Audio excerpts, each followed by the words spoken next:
Засгийн газрын 62 дугаар тогтоолын дагуу Улаанбаатар хотод түүхийн нүрсийг хоригдож одоо шахмал сайжруулахын төлшийг хэрэгжих гэсэн байгаа. За бүгд мэдж байгаа. Энэтэй холбоотойгоор сүүлийн үед бол маш нэмэлттэй харамсалтай юм мэдээлэл гарч одоо Эрдэнэт хүний амнаас үргэлжсэн ийм асуудал гарч байна. Үүнд бол нийслэлийн иргэдийн төлөөлөгчдийн хуралдах төлөөлөгчид бид бол маш ихээр санаа зовж байна.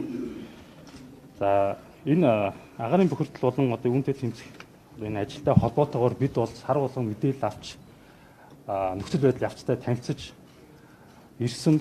Гэвч одоо бас зарим нэг мэдээлэлүүд бол бас дутуу ирсэн байна. За жишээлбэл одоо 2 сарын 15-нд энэ сайжруулсан түлшний чанарын талаар бол одоо бас хүний эрүүл мэнд амнаас бол эрсдэлтэй гэдэг ийм дүгнэлт гарсан энэ одоо мэдээллийг бол одоо бид нар одоо олж авч байна. Тэгэхээр за энэ бол одоо нийслэлийн агаарын бохирдлыг бууруулах газрын хэмжилтийн дүнгийн хуудас. За газрын дарга цацрал болон одоо хүмүүсийн гар үсгтэй юм мэдээлэл байна. За тэгэхээр ер нь бол энэ асуудал бол өөрөө их хэмжиг асуудал. Энэ дээр бол одоо ус төржих тийм одоо зүйл биш. За үйл ойрчин Улаанбаатар хот одоо гал алдахгүй дахиад одоо олон хүний амнаас ирсдэггүй. Тэгэхээр бидэнд бол сошиалаар мэдээлэлээр янз бүрийн мэдээлэл явж байгаа.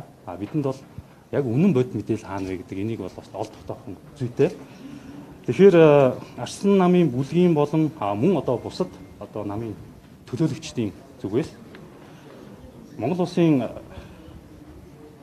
нийтийн сонсголын хуулийн дагуу одоо энэ асуудлаар ерөнхий хяналтын сонсгол хийх юм одоо албан ёслолтыг за нийслэлийн иргэдийн төлөөлөгчдийн хурлын дагуу өнөөдөр одоо хүргэн барьж байна.